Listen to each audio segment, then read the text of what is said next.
Mr. Adolfo, thank you so much for joining us.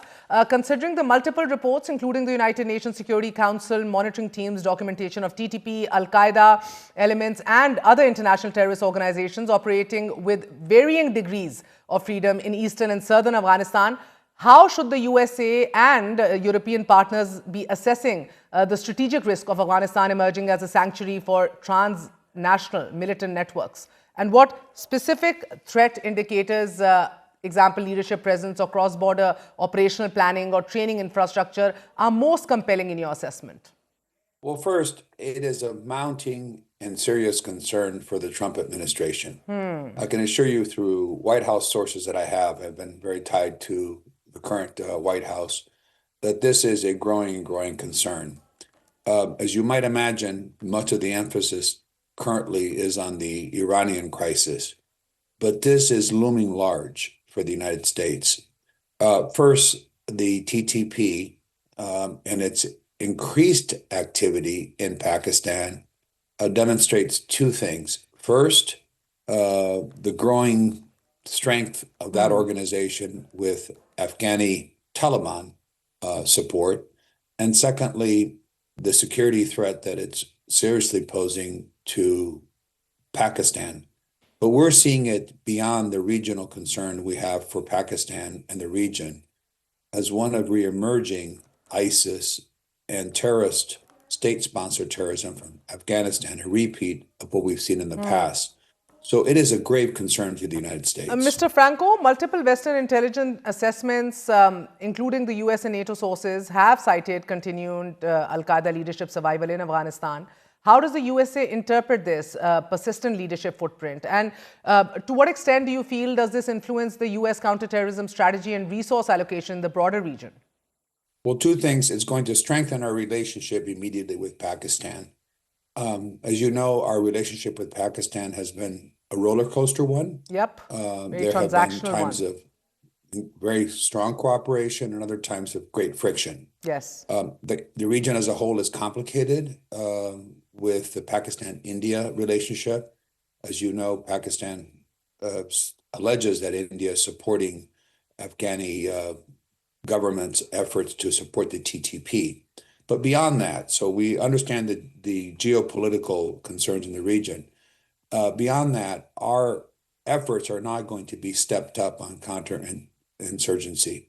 I can assure you that once the Iranian situation is resolved or temporarily at least resolved, that the focus of the United States will be on counterinsurgency efforts in Pakistan. It is going to strengthen that relationship.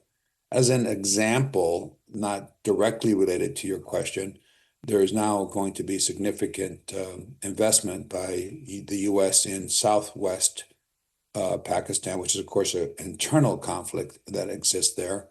And that's for mineral developments that China has been doing as well. So we want to increase the economic activity. With that, I can assure you that counterinsurgency and efforts to contain the ISIS threat are going to be the number one priority.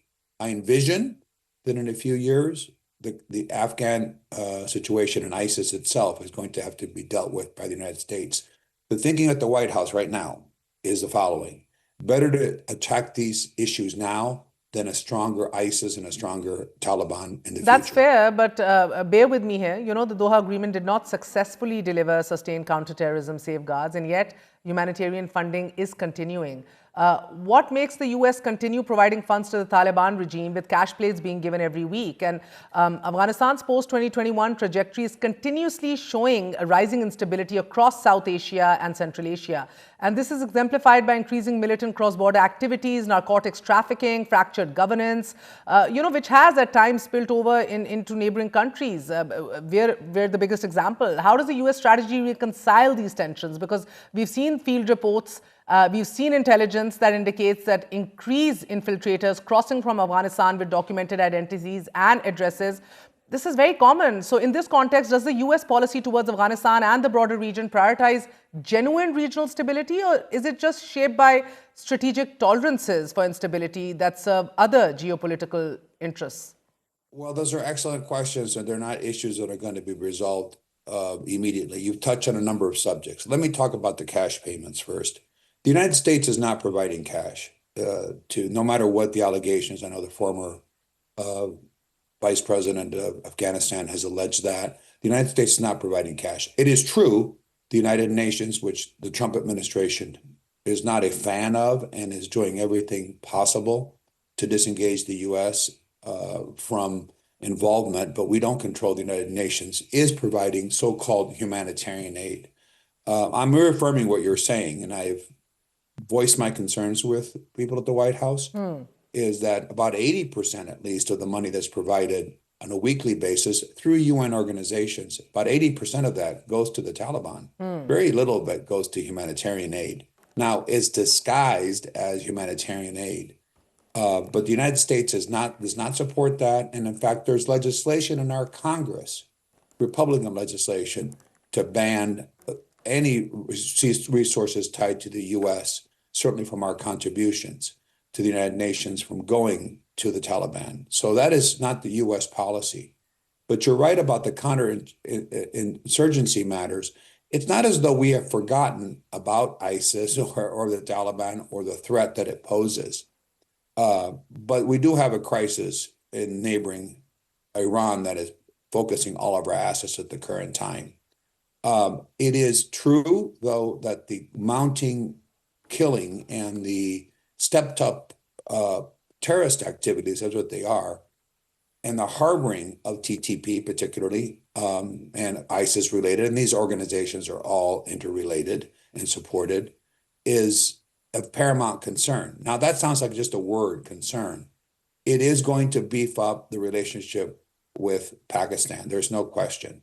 These things take, unfortunately, a little bit of time in Washington to have the focus when we have so many pressing foreign policy issues. But there is a realization. We have a tragic and sad history with Afghanistan and ISIS.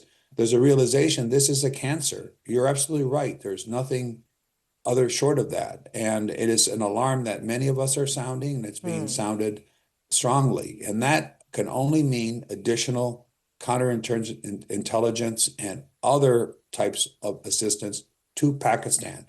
That is the number one conduit for our assistance and our efforts, not only to help Pakistan, but really to help the United States in the region. And I do firmly believe that that will become an increasing focus this calendar year, because the situation is now getting to a point where it's really quite critical. And it is not getting better, but getting worse. You know, the problem is that time is not on our side. And despite diplomatic engagement, Mr. Franco, militant activity and cross-border incursions have continued. What scenarios are most likely, you feel, if Afghanistan continues to act as a permissive space, so to say, for cross-border militancy? Do you see escalation? Do you see stalemate? Do you see containment? And what are the key variables differentiating these outcomes? Especially, mind you, especially when, you know, security reports are signaling that sustained militant command and capacity both are increasingly complicating this containment that we're talking about. Well, I think the number one result of this, which will happen this year, is a greatly enhanced covert, that means secret operations by the United States in cooperation with Pakistan to address matters within Pakistan and outside of Pakistan. And I'm referring to Afghanistan. Obviously, these are going on constantly, but they're not at the level they should be. And I think those will increase dramatically. Pakistani government has reached out to the United States for more assistance, and that is going to be forthcoming. There is no question in my mind that that will be coming. So our efforts will largely be on special forces, on covert operations, on disruptions, and intelligence sharing. Now, a lot of this, unfortunately, is not public, or the public can't see it, but it's often among the more effective tools that we have, and they can be quite disruptive to the activities of terrorist organizations. They have not been adequately applied in the region. And frankly, Pakistan has not reached out to the United States for that type of assistance until quite recently. There are all kinds of implications, as you might know, with the bilateral relationship and with the complex relationship that also involves India, which is a key U.S. ally. So all of these things are part of a puzzle. Again, I share, because the questions are very precise and very good, I share the concerns about the immediate threats that independently of geopolitical concerns in the region that ISIS, Taliban, and frankly, TTP oppose to Pakistan and more broadly to the region ultimately.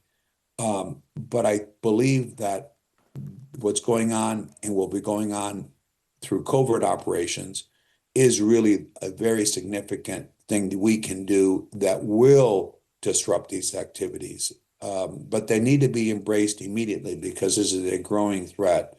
It's not a stabilized situation at all at this time.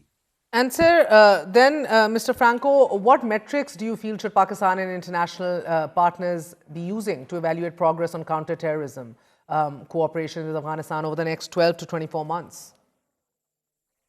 Well, I think the number one thing we've seen, which is important for the public and the press, and having press, particularly in the United States, is important in the major newspapers of this country, particularly because policymakers then, believe it or not, focus on programs such as yours on what's going on. The metrics should be the number of attacks and the growing militancy and the type of activities that we have documented and the strength of the organizations in terms of membership.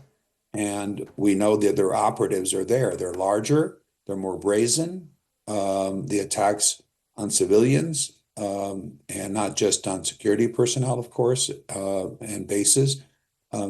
This should be the metrics. In other words, the facts will speak for themselves. Now, one would hate to say you have to have these attacks to demonstrate it. We think we know there's enough going on in Afghanistan, and it's only been strengthened. And these agreements, the Doha agreement and all the other agreements that we've had, and I appreciate the efforts of our allies, Qatar and Turkey and others, they haven't resolved the matter.